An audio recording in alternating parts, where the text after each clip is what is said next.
Good morning po mga ka-surprise. Nanalangin na po ako. Ganun po pagkagising, nananalangin po tayo. And kamusta po ba yung naging result nung, di ba kagabi po, kung sa mga nanonood po ng vlogs ko, nakita niyo po nagna-night cream po tayo. Kamusta po ba? Umepek po ba? Well, mga ka-surprise, to be honest, sa tagal ko nang gumagamit ng mga creams, ang napansin ko dyan is no matter how expensive your cream is, ganun pa rin po yung magiging balat nyo. Kung pangit talaga yung balat nyo, pangit po talaga yung balat nyo. Ang nagagawa lang po ng cream is at least lumalambot yung balat po natin, nagre-rejuvenate, ganyan. Siguro pumuputi po ng konti, oo. Pero, ayun, hindi naman po tumatagal yon. Talaga lalabas at lalabas pa rin po yung tunay nating balat. Ganon mga surprise. So, ang agang ano nito, ang agang beauty talk nito mga surprise. Well, nandito pa rin po tayo sa journey po natin na social experiment po na living without a wifi. Ayun mga surprise. So, kamusta naman yun, di ba? Ay. So, ayun mga ka-surprise, nakatulog ako kahapon bago mag 9 o'clock. Kagabi, bago mag 9 o'clock. So, ayun. And then, ayun, pag nakadalawang nagising ako ng 12 midnight and then 3 in the morning para lang mag-toilet, ganon. Pero, ayun, after naman nakatulog ulit ako, ganon. No urge to para bang gusto ko mag-wifi, ganun, wala pong feeling na ganun. So, okay po yun. So, tara na mga surprise. You know the drill, magbe-breakfast tayo, sasamahan nyo ako, tara na. And nagugutom na po ako.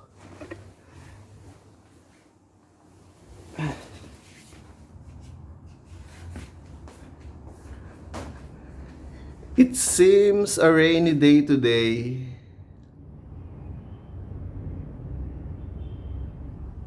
Ayan. Independence Day po ngayon mga ka-surprise. So, it's a holiday. Ganyan. Not that I'm celebrating it, but since it's the holiday, makiki-holiday po tayo mga ka-surprise. And, ayun nga mga ka-surprise. It's not that pagod ako kagabi. Ayan. It's not that pagod ako kagabi, kaya meron tayong mga hindi na hugasan. Ito mga surprise. Bago tayo mag-breakfast, maghuhugas muna tayo. Pero inirinse ko naman na po yan. Ayan, hindi ko lang siya hinugasan, pero inirinse ko po siya. Kasi po, di ba po, pag iniiwan po natin yung mga pinagkainan natin, ganun, sa gabi, may tendency po na maamoy po ng mga ipis yan and everything. So, ayun, so kung ganun po, kung talagang pagod na po kayo from last night, well ako hindi naman po ako pagod ako from yesterday, antok na po ako, kaya nirinse ko na lang po siya, hindi ko po siya hinugasan. Pero yun nga po, naamoy po ng mga insects yan, kaya kailangan i-rinse po muna natin ba kung talagang di natin siya kayang hugasan at night. So ayun. And we're out of dishwashing liquid. So mag-i-improvise po tayo mga ka-surprise. Meron po tayo dito, what do you call this? Meron naman po tayo dito powder. Ayan, magpa-powder lang muna tayo.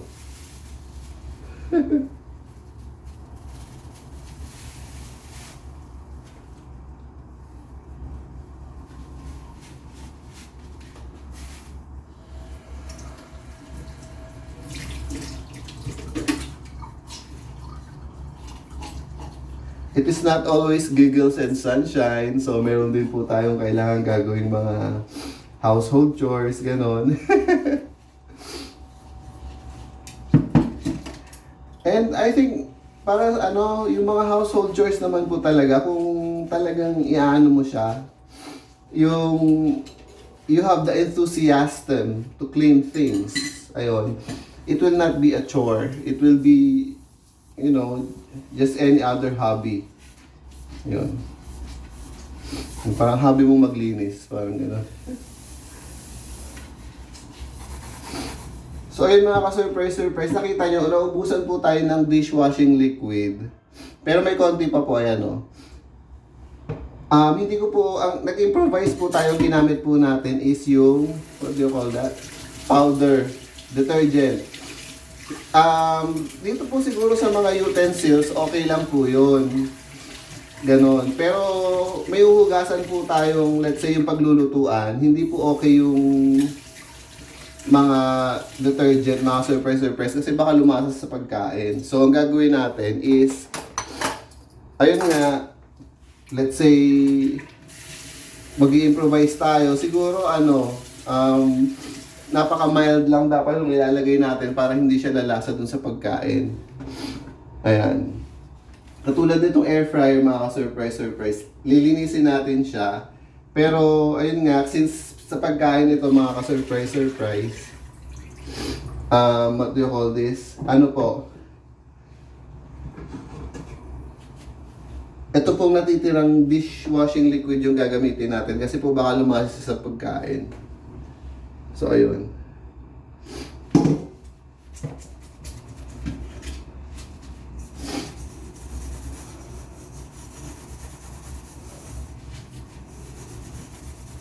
Kamusta po ang Independence Day nyo mga ka-surprise? May plano po ba kayong lumabas, ganon?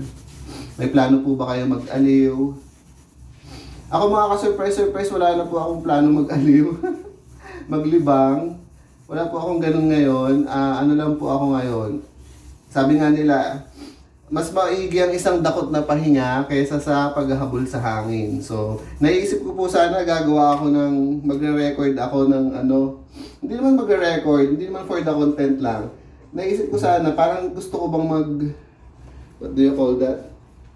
Gusto ko bang aliw sa or maglibang sa, let's say, kasi nalilibang po ako pag nagre-record po ako parang pag nagva-vlog yun, nalilibang po ako, gusto ko bang mag-record sa Okada today since it's Independence Day, ganon. So naisip ko, para bang, huwag na lang, mas maigi ang isang dakot na pahinga kaysa sa paghahabol sa hangin. Ayan, ganon. So, other day na lang yun, ganon. Since, ayan, di ko pa naman kailangan ng kaaliwan mga ka-surprise. O, diba? Very ironic na wala po tayong wifi, wala po tayong internet, pero hindi po tayo naghahanap na maaliw or malibang, diba? So, siguro yung iba dyan, baka mag-isip-isip na, let's say, hindi po principles ng Bible, kasi principles po ng Bible yun yung mas mabuti ang isang dakot na pahinga kaysa sa paghahabol sa hangin, ganon. Principles po ng Bible yun. So kung hindi po principles ng Bible yung iisipin nyo ngayon, iisipin nyo, ay naku, mag-aano nga ako. Magpupunta nga ako somewhere para malibang and everything. Well, again, hindi naman po tawag dito, masama ang maglibang or makaaliwan, ganon. Pero kung mas maigi po sa atin ng pahinga, kung mas hinahanap po ng katawan natin ng pahinga, ipahinga po natin yan. Kung Bible principles po ang pagbabasihan natin. At syempre, yun po yung the best. So ayun mga surprise, mag-prepare na tayo ng breakfast. And nakakatuwa po kasi nga po, parang ilang days na po tayong yung pizza ala Anon yung ipinre-prepare natin. Ngayon mga ka-surprise, para maiba-iba naman. Ano naman po, what do you call that? Let's just call it tuna sandwich. O, ganon. Wala na po tayong pa-pizza. Pa-sandwich naman mga ka-surprise. So, ganon po tayo this morning.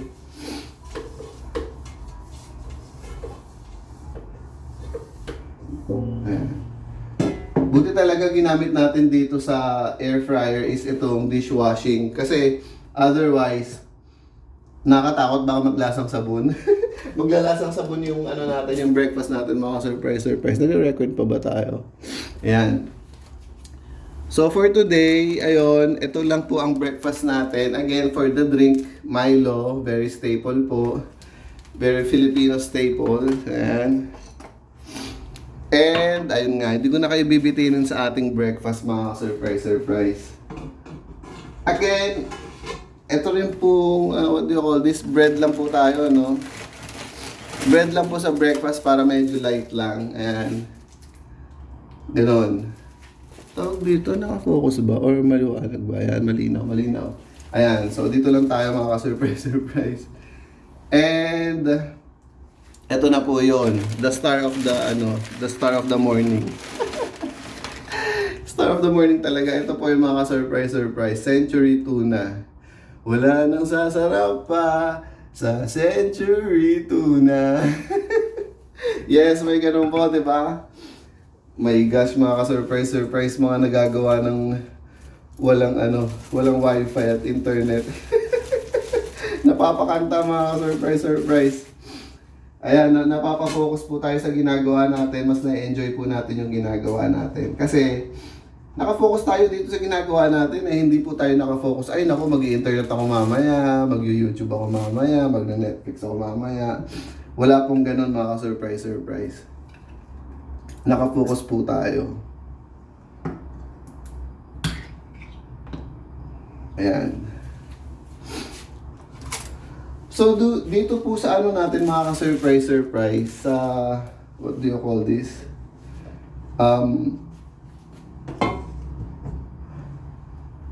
What do you call this? Yung Hunt's Pork and Beans po, inilalagay po natin itong sauce. Ayan, may sauce po siya, di ba? Pero siguro dito hindi na natin lalagay yung sauce, puro lang. Puro tuna lang ilalagay natin mga ka-surprise. Ayan.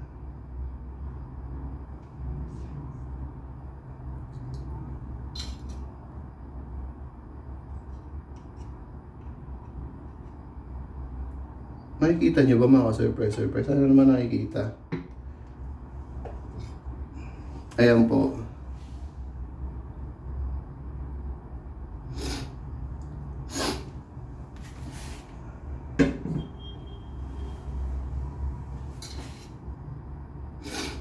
Huwag po nating lalagyan ng, di ba may sabaw po itong Century Tuna? Huwag po nating lalagyan ng sabaw mga ka-surprise.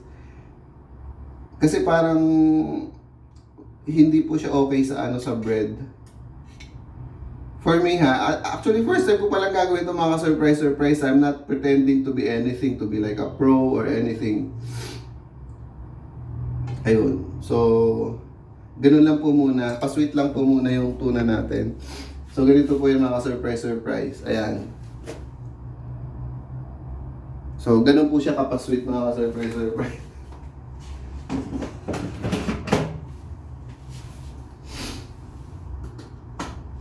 And, ayan.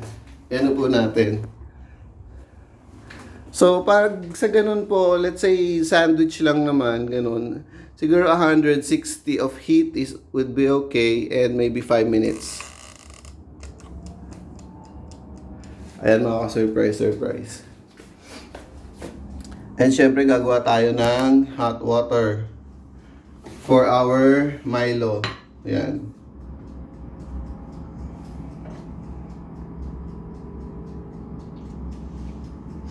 May water na po ito mga surprise. Ayan, may water na po siya sa loob.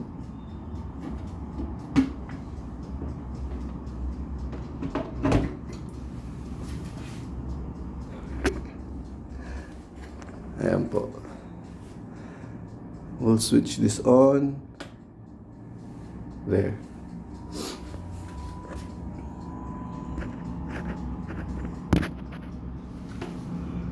Are everything in focus? Yes. Ang bilis pong tumunog nitong kettle na to mga ka-surprise. I don't know why. Yan.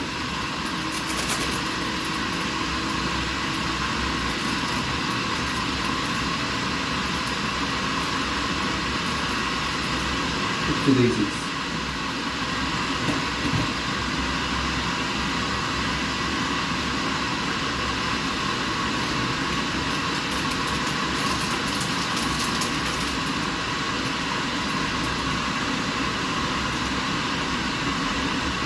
So, ayun lang po mga ka-surprise.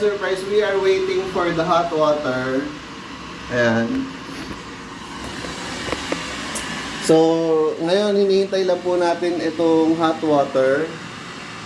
And then, yan, lalagyan na po natin itong Milo.